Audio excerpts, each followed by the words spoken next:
मौसम बड़ा बेगाना हो गया है।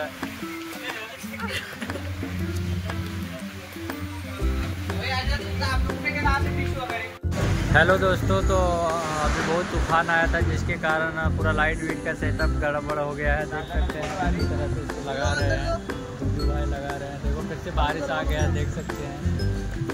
और आज लक्ष्मी पूजा भी है यहाँ और दीपावली भी है, तो जो कि कभी ऐसा हुआ नहीं है जो इस वर्ष हुआ है। आज इस वर्ष की इंटरेस्टिंग दीपावली है कि कहते हैं कि ऐसा दीपावली बारिश भी हो रहा है मस्त, और पटाखा भी फोड़ते हैं सभी, बारिश भी देख सकते हैं बारिश में, और दीपावली का मज़ा ले रहे हैं।